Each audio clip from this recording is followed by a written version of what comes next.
एजी का जो first lesson है यानी एग्रीकल्चर के इतिहास के बारे में आज अपने जानेंगे। भी एग्रीकल्चर का प्रारंभ कैसे हुआ, खेती का प्रारंभ कैसे हुआ और इसके विकास के लिए क्या क्या योजनाएं है वो जो लाई गई। ठीक है, जैसे एग्रीकल्चर यानी खेती की बात करें तो पुराने समय की बात है कि हजारों साल पहले भी व्यक्ति क्या है कि जो मनुष्य प्राणी था वो अपनी मूलभूत आवश्यकताओं के लिए खेती यानी फसल का उत्पादन करता था। तो उस प्राचीन समय में कुछ चीजें थी, जैसे मुख्य चीज उसके लिए थी भोजन। धीरे धीरे ये क्या है आवश्यकताएं हैं वो एक मनुष्य यानी प्राणी की आवश्यकताएं हैं वो बढ़ने लगी, जनसंख्या का विस्तार होने लगा, जनसंख्या बढ़ने लगी। तो यही भोजन से रोटी, रोटी से कपड़ा, कपड़ा से मकान, ये तीन चीजें क्या है मनुष्य की मूलभूत आवश्यकताएं हैं। ठीक है, रोटी, कपड़ा और मकान। आज जनसंख्या की बात करें, जैसे एग्रीकल्चर का इतिहास यानी इतिहास।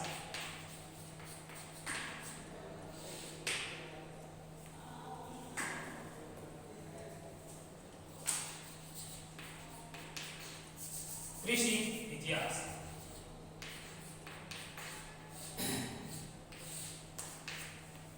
एक नेक्स्ट पहले वीडियो बनाया था उसमें मैंने आपको बताया था कि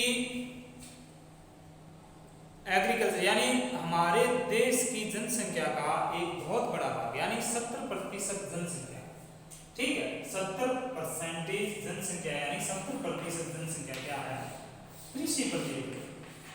किससे? कृषि पर निर्भर। क्योंकि व्यक्ति यानी मनुष्य की जो मूलभूत आवश्यकताएं हैं, रोटी है, कपड़ा है, ठीक है, मकान है, ये तीनों चीजें इससे संबंधित। समझ में आई बात? अब कृषि के साथ साथ जैसे दुग्ध उत्पादन हो गया, चमड़ा उत्पादन हो गया, ठीक है, इसके अलावा और भी कुछ होते हैं जैसे उनकी हड्डियां हैं उनका भी खाद वगैरह, ठीक है, इन चीजों में उपयोग किया जाता है। यानी कृषि के साथ पशुपालन भी एक क्या कहलाता है कृषि विज्ञान की शाखा के अंतर्गत ही आता है पशुपालन। ठीक है, इसके अलावा इसी में उद्यान विज्ञान। उद्यान विज्ञान में क्या, इसमें फल सब्जियों का उत्पादन किया जाता है, फल सब्जियों का उत्पादन किया जाता है, फलों का उत्पादन से। ठीक है, तो हमारे देश की लगभग 70% आबादी क्या है कृषि यानी खेती पर निर्भर है। उसकी जो समस्त यानी उसकी जो मूलभूत आवश्यकताएं हैं, वैसे देखा जाए तो मनुष्य की 3 मूलभूत आवश्यकताएं रोटी, कपड़ा और मकान, इन सब की पूर्ति करने के लिए वो कृषि करेगा। कृषि के साथ पशुपालन, ठीक है, उद्यान विज्ञान, ये सब इसकी क्या है शाखाएं हैं, इसके बारे में अपने बाद में बात करेंगे। अब बात बताते हैं आपको कि कृषि भारत में जो कृषि का प्रसार है या कृषि का चलन है वो कब से, यानी भारत में प्राचीन समय से ही खेती हो रही है। प्राचीन समय का मतलब यानी जैसे आपने नाम सुना होगा कालीगंगा सत्याग्रह, कालीगंगा सत्याग्रह यानी सरस्वती नदी के केएल मेहरा नाम से, केएल मेहरा, ठीक है, केएल मेहरा ये कौन है? खाद्य कृषि संगठन के जो खाद्य कृषि संगठन के अध्यक्ष थे केएल मेहरा। इन्होंने बताया कि जो सरस्वती नदी के पास, ठीक है, जो सभ्यताएं खोजी गई थी उसमें शोध करने के बाद पता चला कि हमारा भारत यानी हमारा देश ही एकमात्र ऐसा देश है जो उस समय यानी उस प्राचीन समय में एक साथ 2 फसलों का उत्पादन करता था, जिसे अपने कहते हैं मिश्रित फसलें। समझ में आएगा? एक तो होता है फसल चक्र, फसल चक्र में फसलें अदल बदल कर बोई जाती है, ठीक है, एक बार कम गहराई वाली जड़ों वाली, दूसरी बार अधिक गहराई में जाने वाली जड़ होती है वो, ठीक है, एक बार दाल वाली फसलें, एक बार तिलहन वाली फसलें, एक बार रेसे वाली फसलें, ये फसल चक्र होता है, मिश्रित फसल होता है। जैसे सरसों के अपने चने की खेती के अंदर जैसे सरसों की 1-2 ओलियां निकालते हैं या जैसे बीज निकालते हैं या बुआई करते हैं, ये क्या होता है, यानी एक फसल के साथ दूसरी फसल भी बोना, ठीक है, ये क्या कहलाता है, फसल यानी मिश्रित फसल कहलाता है। तो वो मिश्रित फसल यानी उस समय प्राचीन समय में जो सभ्यताएं खोजी गई थी, आज से हजारों साल पहले की बात है, उस वक्त भी हमारे देश में एक साथ 2 फसलें लिया करते थे, ठीक है। के.एल. मेहरा है वो खाद्य कृषि संगठन यानी फूड एग्रीकल्चर ऑर्गेनाइजेशन के संगठन के सदस्य हैं, ठीक है। अब इसमें बात आती है कि महाभारत आपने नाम सुना होगा, महाभारत में भी, अब महाभारत तो बहुत सालों पहले की बात है, ठीक है, महाभारत तो उसमें भी कृषि से संबंधित चीजों का उल्लेख किया गया है। जो ग्रंथ है ना, महाभारत से संबंधित ग्रंथ है, उनमें कृषि यानी एग्रीकल्चर से संबंधित सभी बातों का जिक्र किया गया है। जैसे वेद, यजुर्वेद हो गया, ब्राह्मीर हो गया, ब्राह्मीर संहिता होगी, ठीक है, जो ब्राह्मीर ने लिखी थी ऋषि पराशर के द्वारा। इसके अलावा जो सभ्यताएं हैं, ठीक है, ऋग्वेद की रचनाएं हैं, इन सभी ऋग्वेद में एक बार लिख देता हूँ अगर आपको समझ में नहीं आ रहा, ऋग्वेद, ठीक है, यजुर्वेद है, ठीक है, और प्राचीन सभ्यताएं, कौन सी प्राचीन सभ्यताएं, ठीक है, प्राचीन सभ्यताएं हैं। इसके अलावा अपने और देखो तो एक है ब्राह्मीर के व्रत संहिता, व्रत संहिता होता है, ये व्रत संहिता ग्रंथ है ये, ठीक है, ये ग्रंथ है, इनके बारे में बताता हूँ आपको। जो ब्राह्मीर इस व्यक्ति ने ये ग्रंथ लिखा था, व्रत संहिता, ठीक है। तो इसमें पर्यावरण संबंधी बातें हैं, ठीक है, पेड़ पौधों से संबंधित है, फसल संरक्षण से संबंधित है, ठीक है। इन चीजों का जिक्र जो हजारों साल वर्षों पहले जो ग्रंथ लिखे गए थे उनमें भी एग्रीकल्चर यानी खेती का वर्णन किया गया है। आई बात समझते हैं, ये कुछ एग्रीकल्चर यानी खेती से संबंधित क्या है, हमारे सामान्य जानकारी बता रहा हूँ कि आने वाले समय में इसके जॉब यानी एग्रीकल्चर में जॉब की असीम संभावनाएं हैं। आप इस बात से अंदाजा लगा सकते हैं कि जब देश की 70% आबादी केवल खेती पर निर्भर है यानी कृषि पर निर्भर है, ठीक है, समझ में आई बात। तो आप इस बात से अंदाजा लगा सकते हैं कि आने वाले समय में इसके जो रोजगार के अवसर है वो अधिक संभावनाएं हैं, बहुत संभावना, रोजगारों के अवसर की बहुत ज़्यादा संभावनाएं हैं। तो जो एग्रीकल्चर यानी कृषि शब्द है, जो कृषि शब्द है, ये कृषि शब्द है वो किससे है, ठीक है। थोड़ा सा इसके शब्द के बारे में अपने बात कर देते हैं, फिर आपको आगे आईसीआर के बारे में, इसके बारे में। कृषि शब्द, ये कृषि धातु संस्कृत से है, कृषि धातु, ठीक है, कृषि धातु संस्कृत, समझ में आएगा। और यह लैटिन भाषा का शब्द है, लैटिन भाषा, किस भाषा का, लैटिन भाषा का शब्द है, ठीक है। इसमें एग्रीकल्चर यानी एगर और CLTUR एगर और कल्चर दो शब्दों से मिलकर बना। कौन कौन से, एगर और कल्चर, थोड़ा साफ लिख देता हूँ, एगर और कल्चर कौन से शब्द बना, एग्रीकल्चर, एगर प्लस कल्चर। क्योंकि सबसे पहले अपने जो सब्जेक्ट करते हैं उस सब्जेक्ट के वर्ड का हमें पता होना चाहिए कि कृषि है क्या, कृषि है क्या।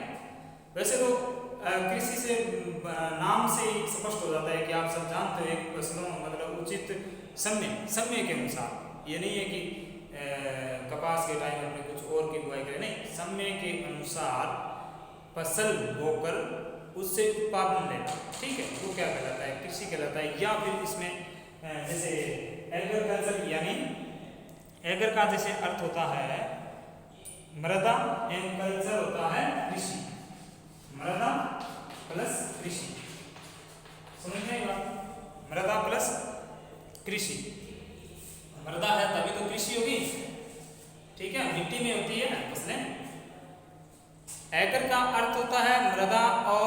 फसल का अर्थ होता है कृषि। दोनों वर्ड मिलकर क्या बने? एग्रीकल्चर यानी कृषि करना। अब इसका अर्थ होता है कृषि का यानी खींचना, आकर्षित करना, जोतना। ठीक है, ये कृषि के अर्थ होते हैं। कृषि के यानी खींचना, आकर्षित करना, जोतना और इन सब से क्या है? फसल उत्पादन प्राप्त करना। ये क्या कहलाता है? कृषि विज्ञान कहलाता है। ठीक है, कृषि विज्ञान की जो महत्वपूर्ण शाखा है वो है एग्रोनॉमी यानी सस्य विज्ञान, जिसके अंतर्गत हमें फसल बुआई से पहले और फसल पकने तक की समस्त जानकारियाँ प्राप्त होती है और उनमें उन सभी जानकारियों का उन सभी के फसलोत्पादन के सभी सिद्धांतों का अध्ययन किया गया है। आई बात समझ? अब देखो 1904 में भारतीय यानी हमारे देश में कृषि को बढ़ावा देने के लिए 1904 में भारतीय कृषि बोर्ड की स्थापना की गई। कब? 1904 में भारतीय कृषि बोर्ड लिखना चाहूंगा, लेना भारतीय कृषि बोर्ड की स्थापना की। कब हुई थी स्थापना? 1904 में। और 1929 में किसकी स्थापना हुई थी? 1929 में ये आपको पता है, आईसीआर नई दिल्ली, भारतीय कृषि अनुसंधान परिषद, आईसीआर। ठीक है, भारतीय कृषि अनुसंधान परिषद आईसीआर। ठीक है, भारतीय कृषि अनुसंधान परिषद, जिसके अंतर्गत कृषि विज्ञान केंद्र, कृषि विश्वविद्यालय, ठीक है, कृषि महाविद्यालय, अनेक प्रकार के कृषि से संबंधित योजनाओं को क्या है यानी शुभारंभ किया गया था। किसके अंतर्गत? भारतीय कृषि विज्ञान के अंतर्गत। अब आईसीआर के बारे में 2-3 चीजें मैं आपको बताना चाहता हूँ कि ये सबसे पहले ये 1900 जब बिहार के अंदर दरभंगा नदी में 1900 यानी 5 में 1905 में एक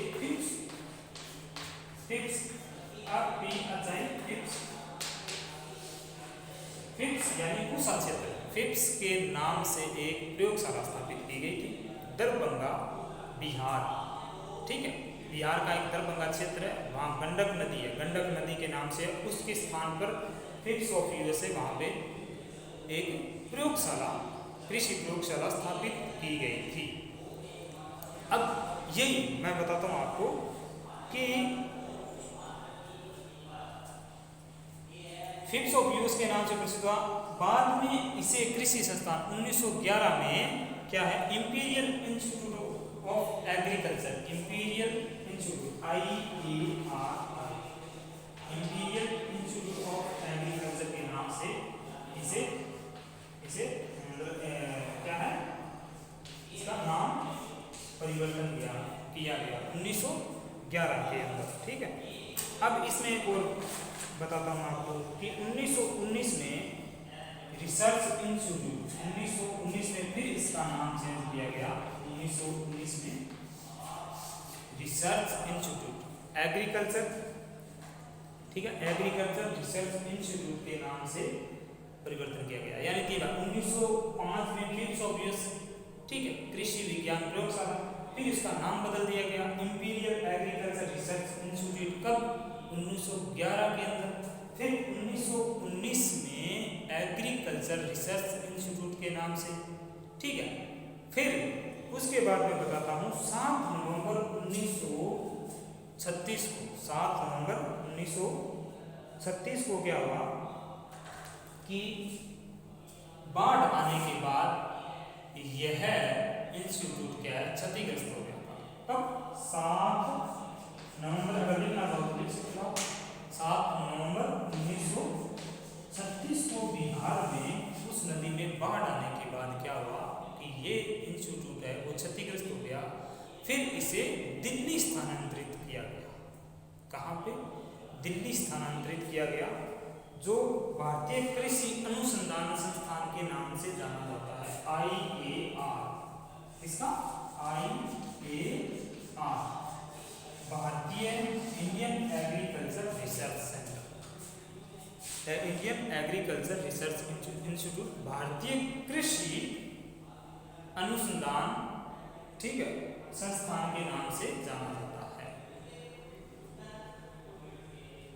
ये जो एग्रीकल्चर यानी खेती के लिए अपने कृषि के बढ़ावे के लिए जो योजना हमारी भारत सरकार के द्वारा ये इंस्टीट्यूट स्थापित किए गए थे, भारतीय कृषि बोर्ड स्थापित किया गया था, जिससे क्या है कि कृषि यानी खेती में चहुमुखी विकास हुआ, यानी अत्यधिक विकास हुआ कि आज हमारा देश है वो खाद्यान्न आपूर्ति में संपन्न देश है।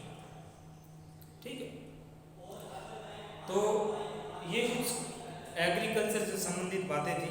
ठीक है, भारतीय कृषि इस इतिहास के बारे में, अपना जो एग्रीकल्चर का इतिहास है इसके बारे में मैं आशा करता हूँ कि आपको अच्छे से समझ में आएगा। ठीक है, फिर भी कोई डाउट हो तो इसको आप दोबारा रिवाइज करके देख लेना। ठीक है, अब अपने नेक्स्ट क्लास में मिलेंगे कल, तब तक के लिए नमस्कार, जय हिंद, वंदे मातरम।